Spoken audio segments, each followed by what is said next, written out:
percaya kalau siang hari ini seberapapun kita yang hadir, Tuhan Yesus sudah hadir bersama dengan kita dan siap untuk menolong setiap kita siang hari ini. Terima kasih Tuhan Yesus, terima kasih. Kami bersyukur Tuhan. Kami bersyukur Tuhan kalau hari ini kami boleh datang ke tempat ini Tuhan.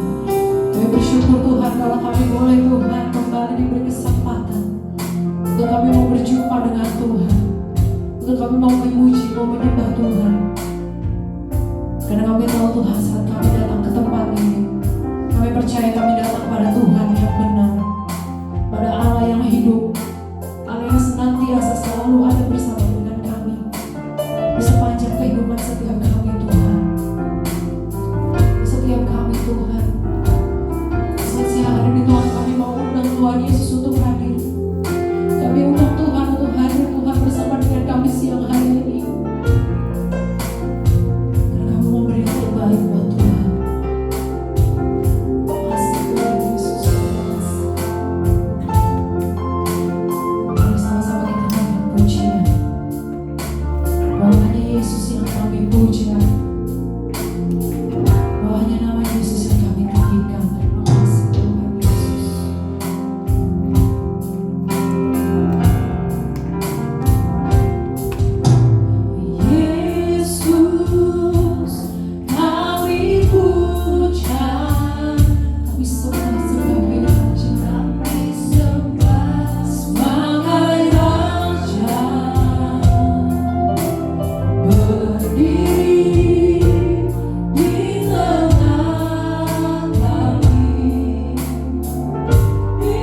datang di tempat ini Tuhan. Kami mau datang dengan hati yang bersukacita di dalam Tuhan. Terima kasih Tuhan. Terima kasih Tuhan Yesus. Terima kasih Tuhan. Terima kasih. Terima kasih Yesus. Terima kasih Tuhan. Kuasa-Mu yang mengalir Tuhan untuk setiap kami. Kuasa-Mu yang mengalir Tuhan untuk setiap kami. Perawatan Tuhan yang terjadi atas setiap kami Tuhan.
hidup, yang mau sama-sama menari, menyanyi untuk Tuhan. Karena kami percaya Tuhan Yesus yang sudah hadir bersama dengan kami dan siap untuk memberkati kami siang hari ini. Terima kasih Tuhan Yesus, terima kasih. Kami buka ibadah kami siang hari ini di dalam satu nama, Tuhan Yesus Kristus, Allah kami yang hidup. Kami buka di dalam nama Tuhan Yesus. Mari sama-sama jemaat kita mengatakan amin, haleluya. Kita tepuk tangan untuk Tuhan kita sekali lagi, haleluya. Siapa di sini percaya kita mau bangkit bersama dengan Tuhan? Boleh dong lambaikan tangannya, haleluya. Kita sama-sama dengan pujian, ku kan bangkit, haleluya.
luar biasa.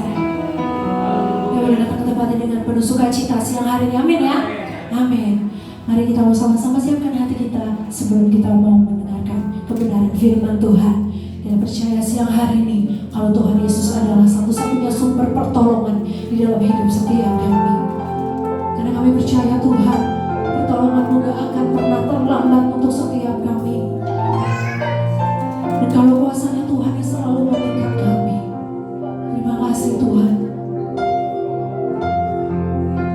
Mari kita naikkan pujian dengan sungguh-sungguh. Kita sama-sama katakan, hatiku tenang berada dekatmu. Kaulah jauh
Terima kasih Tuhan, bahwa pertolongan-Mu begitu ajaib bagi kami semua ya Tuhan. Sebentar Tuhan, kami mau menyerahkan anak-anak sekolah minggu ini ke dalam tangan Tuhan. Aku berdoa di dalam nama Tuhan Yesus, Kau memberkati Tuhan. Dalam nama Tuhan Yesus, Kau memberkati Tuhan. Di dalam nama Tuhan Yesus, Tuhan memberkati Tuhan. Di dalam nama Tuhan Yesus, Kau memberkati ya Tuhan. Sebentar Tuhan, kami akan mendengarkan firman-Mu, di mana Tuhan sudah mengutus hamba-Mu datang di tengah-tengah kami, yaitu Bapak Pendeta Yunus Tuhan. Kami serahkan ke dalam tangan Tuhan. Urapilah hamba-Mu Tuhan, apa yang Tuhan sampaikan pada siang hari ini kiranya boleh menjadi isi hati-Mu, menjadi jawaban bagi kebutuhan umat-Mu di tempat ini ya Tuhan. Kami serahkan ke dalam tangan-Mu, di dalam nama Tuhan Yesus Kristus kami berdoa. Yang percaya mari kita katakan amin. Puji Tuhan, silakan duduk. Ya saudara-saudara, pada siang hari ini firman Tuhan akan disampaikan oleh Bapak Pendeta Denny Yunus. Saya persilakan.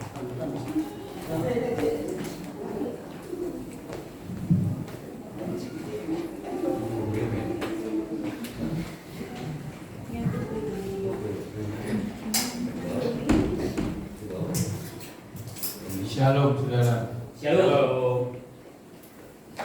Terima kasih buat Bapak Pendeta Hasan yang sudah memberi kesempatan untuk saya boleh ada di tempat ini melayani Tuhan, dan saya percaya dengan iman Tuhan hadir bersama kita saat ini di tempat ini. Kenapa saya katakan saya percaya Tuhan hadir di tengah-tengah kita saat ini?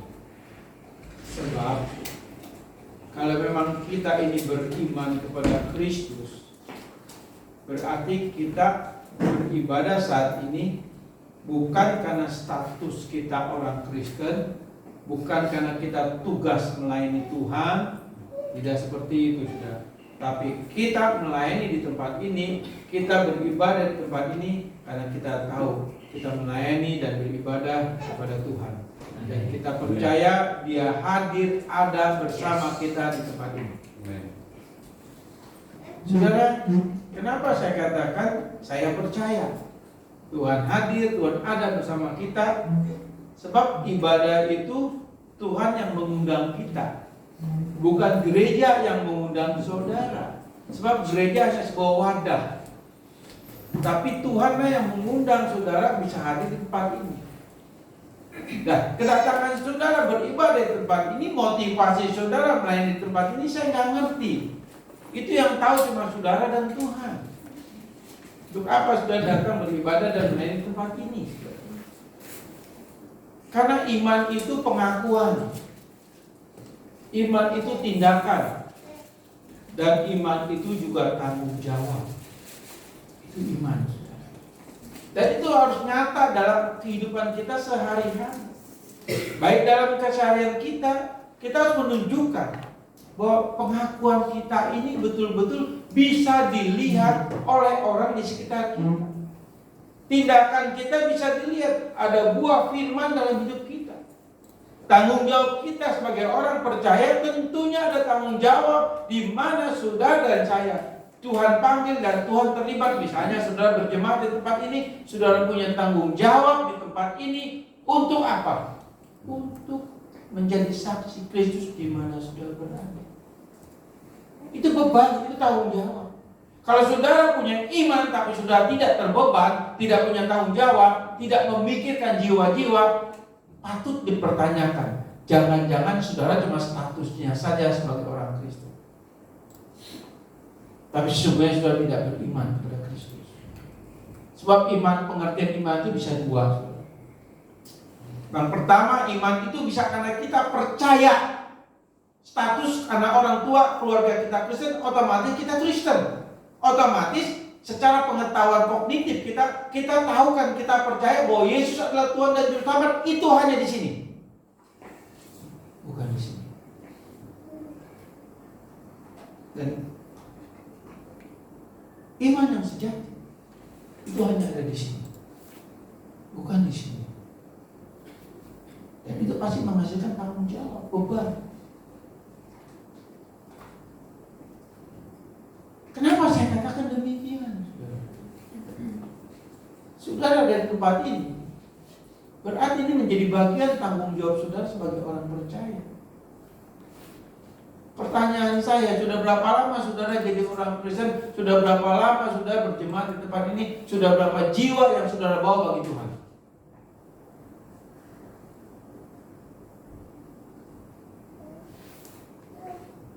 Gak main-main saudara. Status kita di KTP Kristen, status kita sebagai hamba Tuhan, pelayan Tuhan, jemaat, itu bukan jaminan saudara beriman. Itu hanya pengakuan daripada gerejawi atau negara, status hukumnya. Tapi mengenai iman, itu tanggung jawab kita pribadi dengan Tuhan. Dan iman itu tidak bisa diwarisi karena orang tua kita Kristen lalu kita jadi Kristen. Oke, selama sebelum akil balik kita ikut iman orang tua. Tapi setelah kita akil balik, kita harus ada hubungan dengan Allah secara pribadi. Sebab iman juga itu menghasilkan pengetahuan. Iman juga menghasilkan relasional. Artinya hubungan dua arah. Allah dengan kita dengan Allah itu pasti. Enggak mungkin. Dan iman juga menghasilkan pengetahuan akan Allah itu satu dengan tiga pribadi. Ini sesuatu yang harus dipahami, saudara. Enggak semudah iman Kristen, oh saya percaya Yesus, itu tidak jaminan. Sudah tahu di dalam Matius 22 ayat 14 firman Tuhan katakan apa? Banyak yang dipanggil, sedikit yang dipilih. Hati-hati saudara. Saya katakan status pendeta pun seperti saya, Pak Hasan, enggak jaminan. Betul enggak saya beriman? Itu yang tahu cuma saya, Tuhan dan setan. Orang tua, saudara, suami, istri, anak kita nggak ada yang tahu tentang iman itu. Kita bisa mengkamuflasekan, kita bisa memakai topeng-topeng iman dalam kehidupan kita sebagai orang Kristen. Seolah-olah kita orang beriman, seolah-olah orang percaya. Saudara di tempat ini tentu melihat saya sebagai pendeta, wah ini pasti beriman. Belum tentu, saudara. Walaupun saya punya pengetahuan firman Tuhan, walaupun saya punya pengetahuan teologi, itu nggak jaminan saya beriman. Tadi saya katakan apa? Iman itu pengakuan, ada tindakan, ada tanggung jawab. Dan iman juga itu menghasilkan pengetahuan, iman juga menghasilkan relasional, hubungan dua arah Allah dengan kita dengan Allah. Lalu iman juga memiliki pengenalan akan Allah itu satu dengan tiga pribadi. Ini iman. Dan iman itu anugerah Allah yang kedua. Setelah saudara dan saya dilahir barukan, lalu Allah menganugerahkan iman. Dan iman itulah anugerah kedua yang Allah berikan. Jadi iman itu anugerah. Saudara dan saya bisa percaya Yesus itu anugerah. Nah sekarang kita cek diri, ada nggak buah iman dalam hidup kita? Contohnya tanggung jawab tadi yang saya katakan, iman itu kan menghasilkan tanggung jawab. Artinya ada nggak beban dan tanggung jawab saudara tentang jiwa-jiwa di gereja ini? Saya lihat masih banyak bangku yang kosong. Di mana beban saudara? Di mana tanggung jawab saudara? Ya saudara, ini penting saudara. Kita nggak bisa main-main saudara. Sebab firman Tuhan jelas tadi saya katakan di dalam Matius 22 ayat 14, firman Tuhan katakan apa? Banyak yang dipanggil, sedikit yang dipilih. Ini bicara apa? Ini bicara komunitas Kristen. Ini bicara apa? Bicara persekutuan, gereja. Jadi enggak semua orang Kristen itu masuk dalam kerajaan surga. Enggak semua orang Kristen itu beriman. Hati saudara, cek diri. Sebab itu otomatis punya tanggung jawab, punya beban. Itu enggak bisa main. Saudara. Tapi seringkali kita sebagai orang Kristen hanya terkonsep dengan aturan kegiatan gereja-gereja yang begitu padat, yang begitu luar biasa, kelihatannya begitu rohani, dan gereja-gereja kebanyakan ada gereja yang tidak juga bertanggung jawab.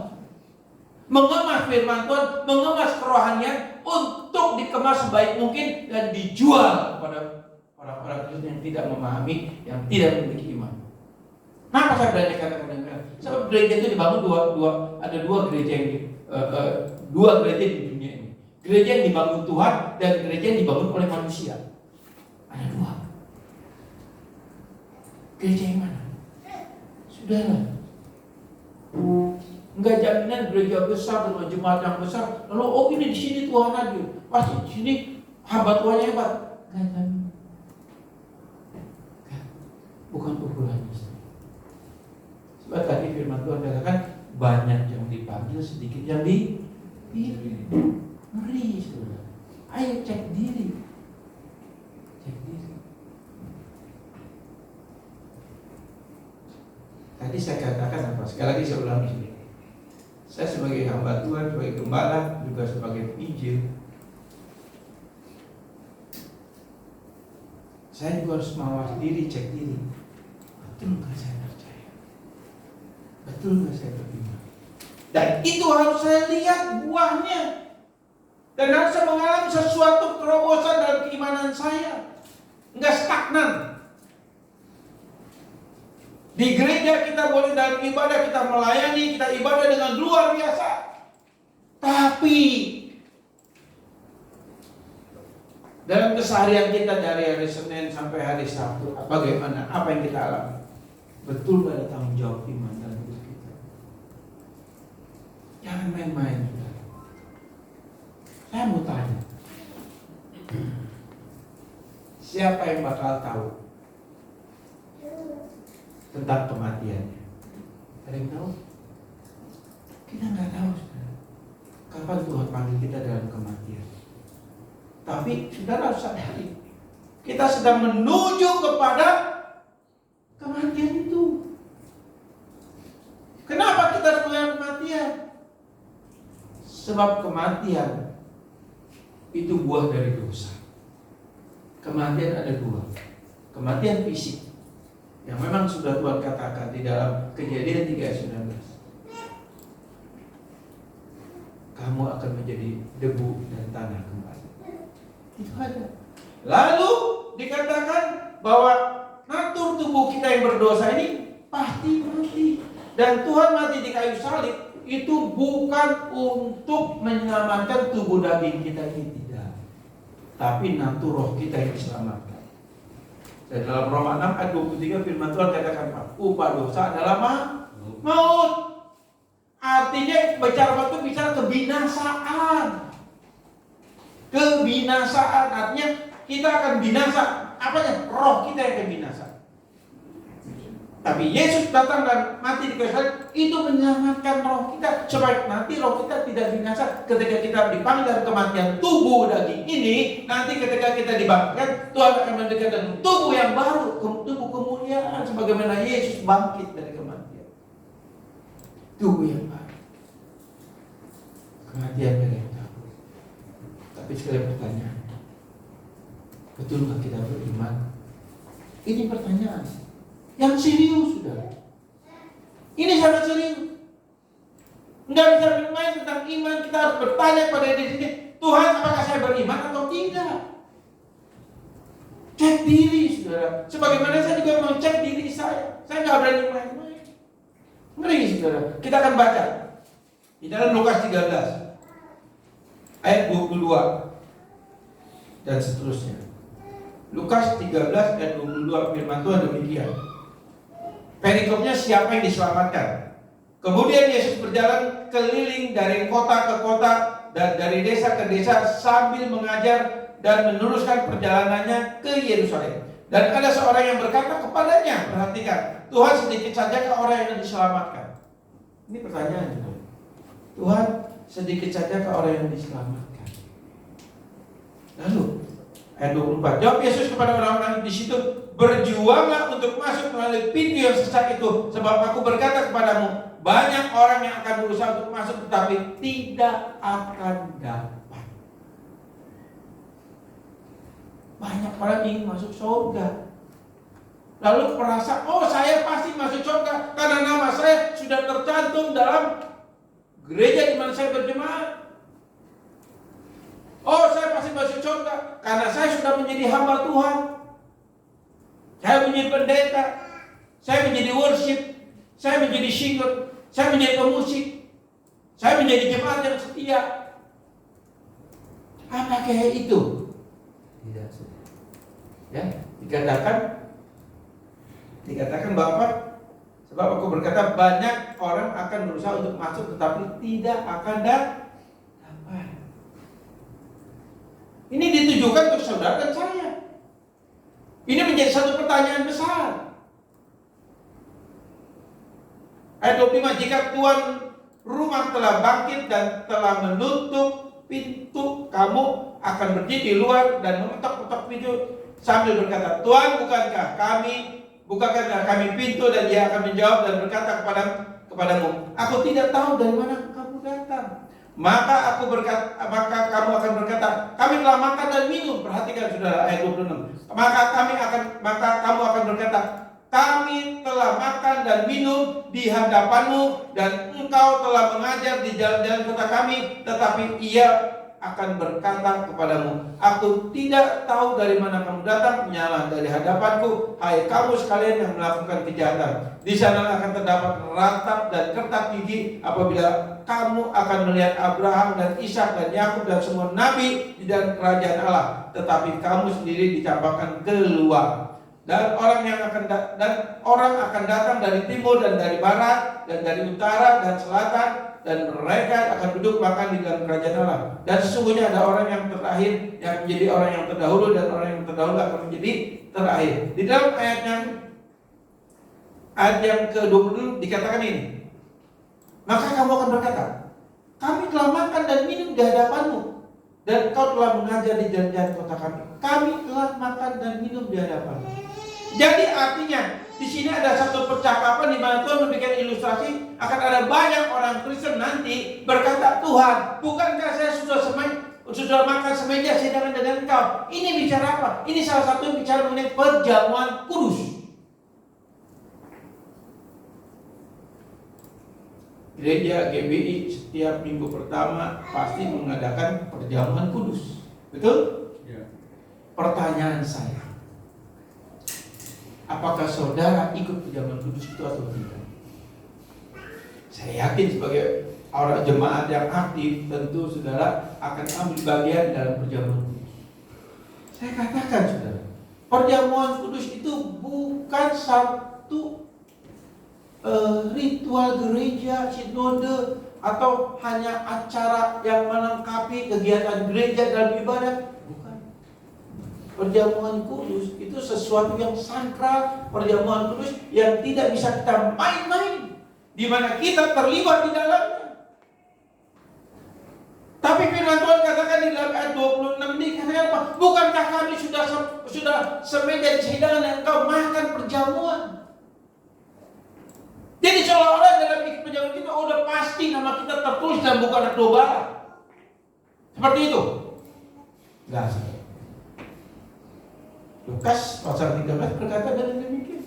Bukan kami sudah ikut perjamuan, semeja hidangan dengan engkau, makan roti perjamuan, minum anggur perjamuan. Lalu udah jaminan itu masuk surga? Oh tidak. Jaminan sudah beriman? Tidak. Itu hanya ritual gereja di mana mengadakan perjamuan itu tanggung jawab gereja, tetapi di dalam itu nggak bisa main-main, saudara. Sebab sebelum perjamuan kan gembala selalu berkata apa? Cek diri sebelum kita minum anggur dan makan roti perjamuan, betul? Bila mana ada dosa dan besar, kita harus minta mengakui dosa kita dulu sehingga kita dilayakkan Tuhan. Jadi perjamuan kudus itu bukan hal yang main-main, tapi semua orang bisa ikut perjamuan kudus. Bahkan yang saya katakan yang tidak beriman pun bisa ikut, karena masalah iman itu yang tadi saya katakan, yang tahu cuma saudara, Tuhan dan setan. Gembala saudara, suami saudara, istri saudara, anak saudara, orang tua saudara tidak tahu apakah kita beriman atau tidak. Sebab saat ini dosa semakin hebat, pemanipulasian iman semakin luar biasa. Semeja hidangan, ngeri. Kalau kita memang betul Kristen sejati, yang betul beriman sejati, pasti kita terikat perjanjian. Sebab bicara perjamuan kudus ini bicara perjanjian. Dan di dalam Lukas 22 ayat 20 dikatakan apa? Inilah adalah perjanjian baru. Betul? Perjanjian. Artinya Yesus yang menggenapi perjanjian, di mana kita tahu Alkitab ini adalah Alkitab yang berisi perjanjian antara Allah dengan orang pilihannya, atau antara Allah orang yang beriman sejati. Dan sejak Allah menciptakan manusia, Orang tua pertama kita Adam dan Hawa. Dia sudah mengikat perjanjian di Taman Eden.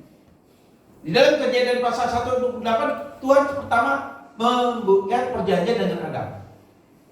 Yaitu disebut perjanjian mandat budaya atau perjanjian kerja. Di mana Adam diberikan tanggung jawab bersama Hawa untuk mengelola Taman Eden ini. Sehingga apa yang mereka lakukan semua itu dikembalikan untuk kemuliaan Tuhan. Itu perjanjian kerja. Simpelnya gitu intinya. Lalu setelah itu apa? Setelah Adam dan Hawa jatuh dalam dosa, di dalam Kejadian 3 ayat 15 yang disebut proto evangelion, itu kembali Allah secara simbolik mengadakan perjanjian anugerah secara simbolik. Kejadian 3 ayat 15. Secara simbolik Allah mengadakan perjanjian dengan Adam dan Hawa dan sama si iblis saat itu. Ada 3 pribadi, Allah, manusia, dan setan. Kejadian 3 ayat 15. Itu secara simbolik itu Allah membuat perjanjian anugerah. Jadi di Taman Eden itu ada 2 perjanjian yang Allah buat. Jadi sejak Allah menciptakan manusia, Allah itu membuat perjanjian, mengikat perjanjian dengan manusia ciptanya segambar dengan Allah. Terus dengan Nuh, Abraham, Yakub, Ishak, Daud, terus akhirnya sampai ke Yesus yang mengenapi perjanjian. Jadi saudara dan saya ini umat perjanjian. Yang terikat dengan perjanjian itu bagi yang beriman sejati. Nah, kalau kita balik lagi, kita lihat diri kita. Betul nggak kita beriman sejati? Betul nggak kita sehidangan dengan Tuhan di sini dalam perjamuan kudus? Enggak main-main, saudara. Jangan sampai nanti ketika Tuhan panggil kita dalam kematian, Tuhan katakan apa? Aku tidak kenal engkau, inilah engkau. Saudara, saya mau tanya, hidup saudara berapa lama lagi sih? Hidup kita manusia 80 tahun itu udah bagus banget, saudara. Saya udah 62 tahun, saudara. Berarti kalau sampai 80 tahun, berarti 18 tahun lagi ya. Dan 18 tahun kalau dipotong untuk tidur dan lain sebagainya, paling saya menikmati hidup ya, separuhnya juga enggak, saudara. Itu kalau sampai 80 tahun. Kalau besok lusa saya dipanggil Tuhan, saya nggak tahu. Tapi pertanyaannya, siap nggak kita dipanggil Tuhan?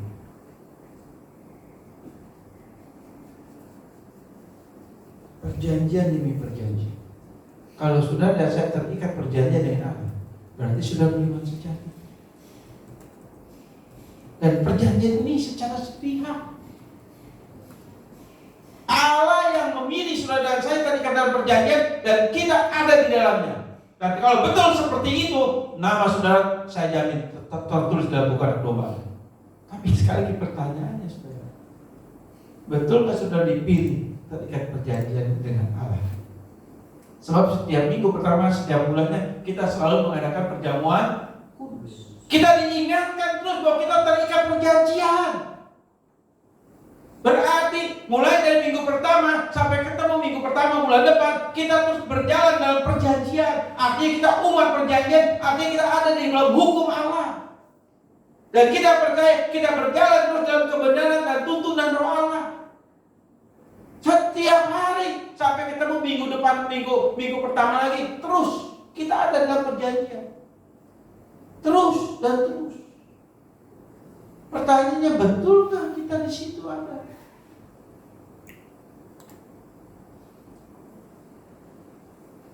Coba kita renungkan sekarang. Di dalam Yohanes 15 ayat 16 firman Tuhan katakan apa? Sudah pasti ketahui apa? Bukan kamu yang memilih aku, tapi aku yang memilih kamu. Dan aku menetapkan kamu supaya kamu pergi menghasilkan dan berbuah dan buahmu tetap. Ada kalimat buahmu tetap. Itu bicara buah apa? Itu buah firman. Itu buah daripada iman kita. Salah satu buah iman kita adalah apa? Menjalankan amanat agung Tuhan, bersaksi bagi Tuhan. Ada nggak sekali saya katakan beban itu buat saudara? Jangan main-main, sudah. Mentang-mentang saudara masih muda, saudara berpikir masih 50 tahun lagi usia saya belum tentu, saudara. Saya katakan belum tentu. Belum tentu. Pastikan dulu kita beriman atau tidak. Saudara, di dalam Kejadian 3:15 dikatakan ada kalimat begini, saudara. Ya, Kejadian 3:15 coba. Aku akan mengadakan permusuhan antara engkau dan perempuan ini. Perhatikan, antara keturunanmu dan keturunan. Ada dua kalimat, keturunanmu dan keturunannya. Ini bicara apa? Ini bicara mengenai benih. Keturunan daripada manusia, orang percaya, dan keturunan daripada si iblis. Ini bicara dua keturunan ini bicara tentang apa? Manusia. Saudara dan saya. Betul nggak saudara dan saya ini keturunan daripada orang pilihan atau hanya keturunan daripada si iblis yang tanpa sadar saudara ini Kristen palsu? Di dalam Matius pasal 13 itu Tuhan bicara tentang gandum dan lalang. Gandum dan lalang. Ketika Tuhan menaburkan gandum di siang hari, lalu pada malam hari si iblis ikut menabur benih lalang. Lalu sama-sama tumbuh. Ketika sama-sama tumbuh, si pegawai-pegawai daripada karyawan pemilik kebun ini berkata apa ilustrasinya? Waktu memberikan perumpamannya, Tuhan boleh nggak lalang-lalang ini kami cabut? Tuhan katakan apa? Jangan. Biar mereka tumbuh bersama. Nah, nanti pada musim penuaian, ini bicara zaman akhir, akan kita pisahkan gandum dan lalang. Lalang dikumpul ikat, dibakar. Gandum masuk ke lumbung. Itu jelas. Jadi gandum bicara benih daripada Tuhan, benih daripada orang pilihan. Lalu lalang itu adalah benih mana? Benih daripada si iblis. Dan itu dimulai dari Kain. Setelah Adam dan Hawa jatuh dalam dosa, Kain itu benih yang pertama. Dan setelah Abel ada benih yang kedua, benih si jahat. Malik keturunan Ham, Nimrod, dan yang lainnya. Nah, sudah dikasih dalam Tuhan. Sampai kapan benih itu ada? Sampai Tuhan datang yang kali kedua. Dan benih itu ada di mana? Salah satunya Tuhan memberikan ilustrasi gandum dan lalang. Itu bicara mengenai persekutuan. Itu bicara mengenai gereja.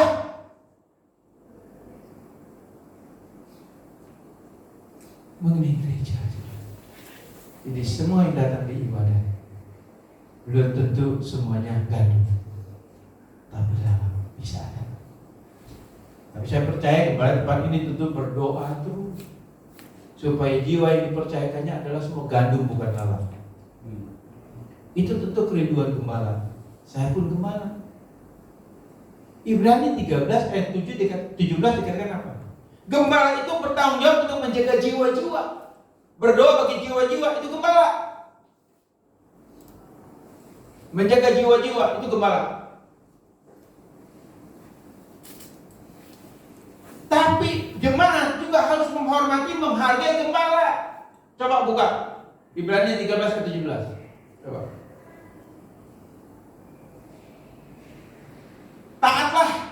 Taatilah pemimpin-pemimpinmu dan tunduklah kepada mereka, sebab mereka berjaga-jaga atas jiwamu. Gembala itu berdoa buat jiwa-jiwa, buat domba-domba jemaat yang dipercayakan kepadanya. Tapi juga jemaat harus mentaati pemimpin-pemimpinnya, tunduk kepada pemimpin-pemimpinnya, tunduk kepada gembala. Lalu tunduk dan taat ini seperti apa? Nah, ini penting, saudara. Kita harus melihat apakah gembala ini mengajarkan kebenaran firman Tuhan atau firman yang dimanipulasi. Sebab saat ini ada banyak gereja, dan enggak semua gereja yang didirikan Tuhan. Ada juga gereja yang dibangun oleh manusia yang bertujuan, ada gereja yang bertujuan, yang berpikir, yang berpusat kepada kepentingan manusia. Artinya gereja yang seperti ini berpikir bagaimana orang yang datang ke gerejanya itu kedagingannya disenangkan, disukakan, dibuat nyaman. Saudara tahu firman Tuhan itu adalah firman yang membuat natur daging manusia itu nggak akan bisa bertahan. Itu firman Tuhan. Daging kita akan teriak, daging kita akan menolak, daging kita akan sakit. Itu firman Tuhan, itu pengajaran yang benar. Tapi ketika saat daging kita merespon, daging kita suka, daging kita menikmati, itu firman yang dimanipulasi. Gereja yang seperti itulah yang memikirkan bagaimana jemaat disukakan.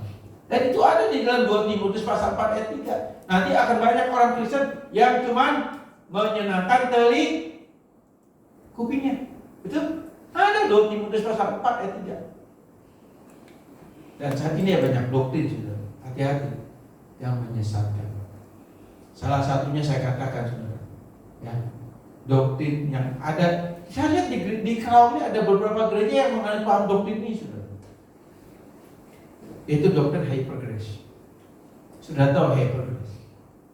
Itu doktrin yang menyesatkan. Bahkan GBI juga mengatakan itu sudah sesat. Saya berani katakan ini, dan saya berani mempertanggungjawabkan tentang doktrin hyper grace yang menyesatkan. Sebab doktrin hyper grace itu doktrin yang menganut paham antinomianisme. Apa itu antinomianisme?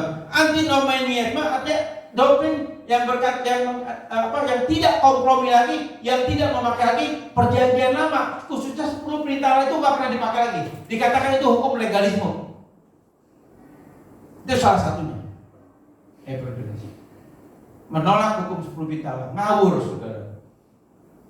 Lalu di dalam 1 Yohanes 1 ayat 9, jika kita mengaku dosa kita, maka Allah itu setia dan adil dan akan mengampuni dosa kita dari segala kejahatan. Jadi kalimat mengaku di situ dalam bahasa asli disebut homologeo.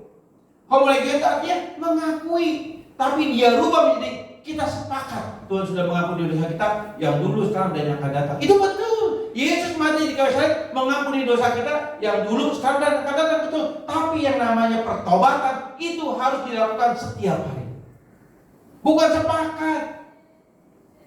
Ini konsep yang salah. Memahami firman Tuhan untuk membela doktrinnya, ini penyesatan saudara. Saya berani katakan demikian saudara.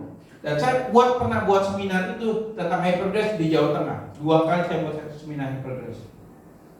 Dan banyak pertanyaan, waktu itu ada tanya jawab. Saya jelaskan dan puji Tuhan, yang hadir, yang sebagian, bukan sebagian kecil, hanya dia berubah.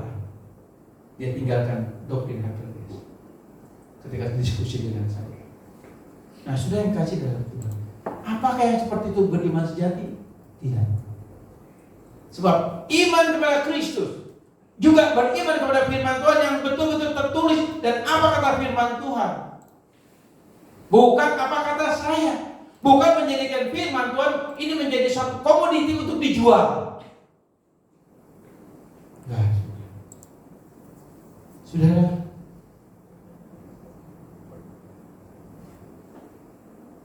bicara pengajaran.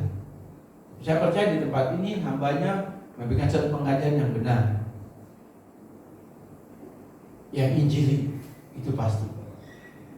Tapi jujur saudara, mungkin saudara dengar khotbah saya ini kayaknya nggak nyaman saudara ya. Khotbahnya kok keras, khotbahnya kok mengkoreksi diri. Saudara, sebetulnya saya tadi mau membawakan tentang iman dan gereja di tempat ini. Iman dan gereja, tapi kok betul-betul ini Tuhan kasih ayat barusan saudara tentang ini. Dan Lukas pasal 17 ayat 1 dengan sangat jelas sekali berkata apa? Coba Lukas 17 ayat 1. Yesus berkata kepada murid-muridnya, perhatikan. Tidak mungkin tidak akan ada penyesatan, tetapi celakalah orang yang mengadakannya. Jadi sangat jelas sekali Tuhan berkata di akhir zaman tidak mungkin tidak akan terjadi penyesatan, dan itu memang sudah dinubuatkan. Yang tadi berhubungan dengan Matius 22:14, banyak yang dipanggil, sedikit yang dipilih. Tuhan juga katakan di Matius pasal 13, ada gandum, ada lalat. Ini semua bicara mengenai status komunitas orang Kristen. Orang Kristen. Simple. cek diri. Betul nggak? Iman saya sudah berbuah dan ada iman itu berbuah. Salah satunya ada tanggung jawab, artinya punya kerinduan untuk bersaksi bagi Tuhan, punya kerinduan untuk membawa jiwa-jiwa baru ke tempat ini. Bukan jiwa-jiwa lama, bukan jiwa-jiwa orang yang dipindahin seperti ikan pindah akuarium, bukan. Tapi jiwa-jiwa baru atau jiwa-jiwa lama yang sudah lama tidak beribadah, boleh saudara bawa ke tempat ini. Penuhi tempat ini dengan jiwa-jiwa. Itu bukan tanggung jawab gembala saja, tapi tanggung jawab juga saudara sebagai orang pilihannya. Tanggung jawab kalau sudah beriman sejati. Itu salah satu cirinya. Ada nggak kerinduan untuk mau bersaksi? Itu saja. Sebetulnya masih banyak buah-buahnya, saudara. Seperti dikatakan di dalam Yohanes 15 ayat 1-8 tentang akulah pokok anggur yang benar. Kalau ranting itu nempel dan berbuah, itu berarti ranting itu adalah ranting yang beriman. Ada buah. Yang tadi berhubungan dengan Yohanes 15 ayat 16. Tapi sekarang kita lihat, adakah buah itu dalam hidup saudara dan hidup saya? Ada nggak kerinduan itu buat saudara dan saya? Seringkali kita nyaman. Jujur saudara, kita lebih gelisah, lebih khawatir, lebih takut kalau kita nggak ada uang. Betul benar? Halo? Halo? Betul? Ya. Jujur, itu manusiawi. Berarti saudara orang yang normal. Kenapa saya katakan saudara orang normal? Sebab hanya orang gila, orang yang sakit jiwanya, yang gak memikirkan kalau gak ada uang, santai-santai aja, gak mungkin. Kita kasih berpikir, dan kejujuran kita nyata. Kita lebih gelisah, lebih khawatir kalau kita gak pegang uang. Betul? Betul kan? Tapi apakah saudara dan saya gelisah kalau belum bawa jiwa, belum bersaksi bagi Tuhan? Ada nggak kegelisahan itu? Ada nggak? Ayo cek diri. Cek diri saudara. Saudara, latar belakang saya ini pengusaha saudara. Para saya tahu, saya pengusaha latar belakang. Saya jujur saudara. Ketika saya dulu masih usaha, kalau saya keuangan lagi kosong, itu saya takut, saya khawatir, jujur. Bimbang, jujur. Besok kebutuhannya ini gimana, itu kepikiran. Tapi setelah saya full time, saya ambil keputusan untuk full time. Sudah tahu. Walaupun saya istilahnya apa ya? Walaupun saya nggak pegang uang, saya tetap sukacita. Saya tetap semangat. Saya tetap tenang. Tidur pun nyenyak. Kenapa? Karena saya tahu Tuhan menjamin hidup saya. Tapi saya gelisah, saya khawatir, saya cemas kalau ada tugas yang tidak bisa saya jalankan. Beda. Apakah saya beriman? Saya katakan saya beriman karena saya tahu saya punya buah. Pak Hasan pernah ikut pelayanan saya ke Purwokerto, dan kemarin juga saya baru pulang dari Purwokerto. Sudah tahu, ketika saya pergi ke Purwokerto, biasanya dulu kalau saya punya lagi usaha, lagi punya usaha, itu saya nggak pernah naik kereta ekonomi, nggak pernah, saudara. Selalu eksekutif, enak, nyaman. Tapi sejak saya ambil full time, Tuhan izinkan saya mengalami ekonomi yang betul-betul drop. Kemarin dalam pelayanan, saya tuh gak ada uang, saudara.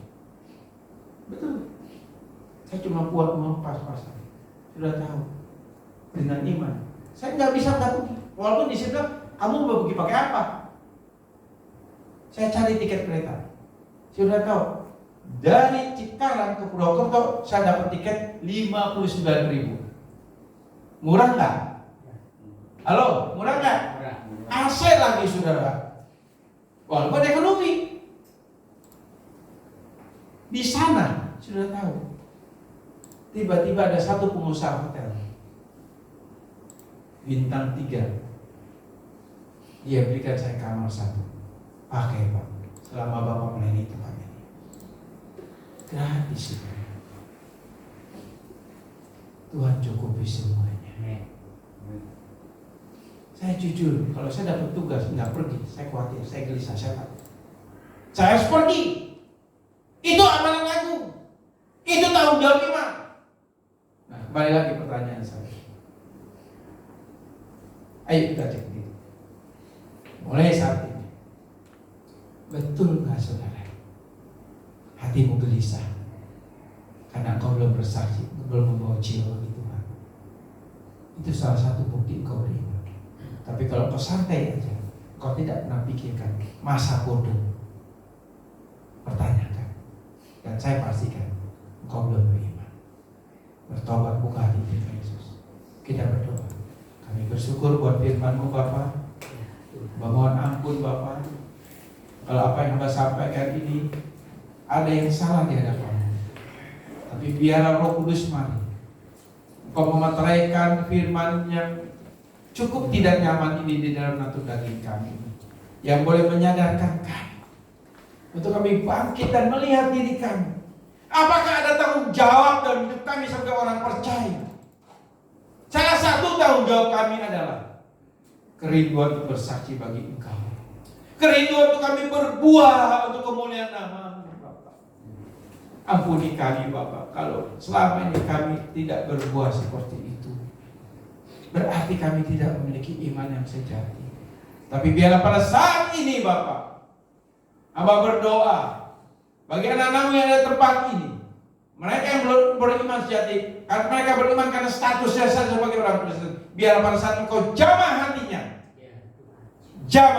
Tuhan, sehingga dia boleh sadar dan dia membuka hati, mengundang Yesus masuk dalam hatinya. Bapak terima kasih untuk firman ini, dan ampuni juga hamba Bapak akan segala dosa dan kesalahan hamba. Sebab hamba sadar hamba juga manusia yang penuh dengan dosa, yang tidak lepas dalam kehidupan hamba dari kesalahan dan dosa. Itu tidak pernah lepas. Tapi oleh karena kasih karunia anugerah-Mu Bapak, Engkau sudah menganugerahkan kelahiran baru dan iman buat hamba. Dengan iman itulah hamba selalu datang kepada-Mu,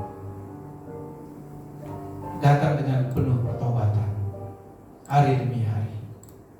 Itu salah satu juga bentuk tindakan iman.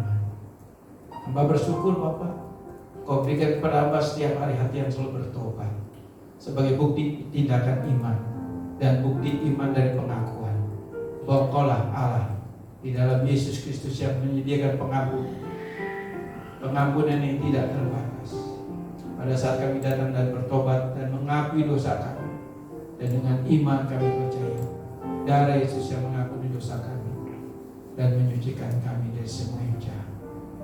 Bapak meteraikan ini dalam sertaan kami. Hamba menyerahkan gereja ini ke dalam tangan-Mu. Hamba menyerahkan jemaat di tempat ini ke dalam tangan-Mu. Hamba menyerahkan pengembalaan di tempat ini ke dalam tangan-Mu. Hamba percaya gereja ini ada di hati-Mu Bapak. Gereja ini Engkau yang membelanya Bapak, bukan manusia Bapak. Mari Bapak nyatakan kemuliaan untuk gereja ini Bapak, sehingga gereja ini akan menjadi gereja yang memenangkan jiwa banyak di kota Kerawang. Gereja yang menjadi mentor nanti di kota Kerawang Bapak. Hamba menyerahkan semua ini ke dalam tangan-Mu Bapak. Pengurapan-Mu selalu baru buat hamba. Pengurapan-Mu juga mengalir untuk jemaat di tempat ini Bapak. Dan biarlah jemaat di tempat ini betul-betul jemaat yang terikat perjanjian dengan Engkau. Perjanjian yang dilandasi karena iman yang Kau berikan kepada mereka. Sehingga jemaat di tempat sepulang dari tempat ini, mereka disadarkan, mereka bangkit dan siap jadi saksi. Terima kasih Bapak untuk semuanya. Dalam nama Yesus kami berdoa. Amin.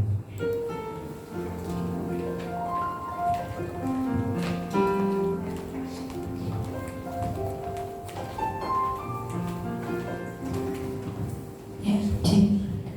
Terima kasih kepada hambanya atas pemberitaan firman Tuhan. Tuhan Yesus memberkati. Siang hari ini semua diberkati Tuhan. Amin ya. Amin. Mari kita mau memberikan persembahan. bisa dipersiapkan untuk persembahannya. Saya undang kepada pelayan untuk maju ke depan.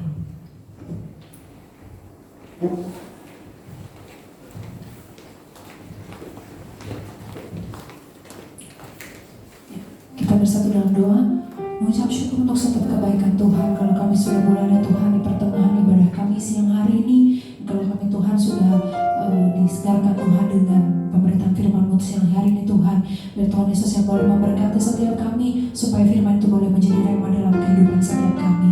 Terima kasih Tuhan Yesus, kalau sebentar kami akan memberikan persembahan kami Tuhan, biar Tuhan Yesus yang boleh memberkati setiap kami, berkati kami yang memberi maupun kami yang belum sempat memberi Tuhan, biar setiap kami Tuhan boleh semakin diberkati oleh Tuhan. Terima kasih Tuhan Yesus, terima kasih. Di dalam nama Tuhan Yesus kami sudah berdoa dan mengucap syukur. Puji Tuhan, haleluya, amin. Kita nyanyikan pujian, this is your house, this is your home.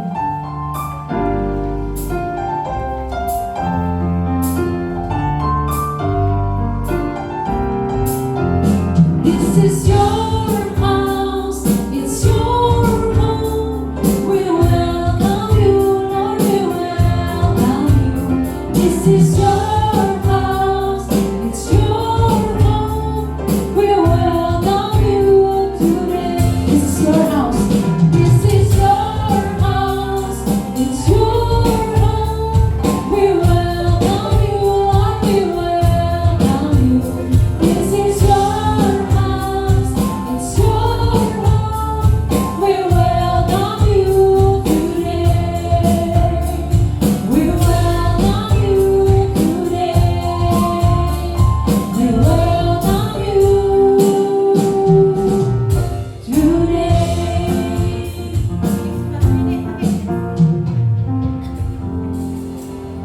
Puji Tuhan, pertama-tama terima kasih kepada hambanya Bapak Denny Yunus yang sudah menjadi saluran berkatnya. Sekedar informasi, Pak Denny ini melayani di GBI Kristus Sejati di Resindan ya. Mungkin sedikit jelaskan saudara, Pak Denny ini memang latar belakangnya adalah pengusaha.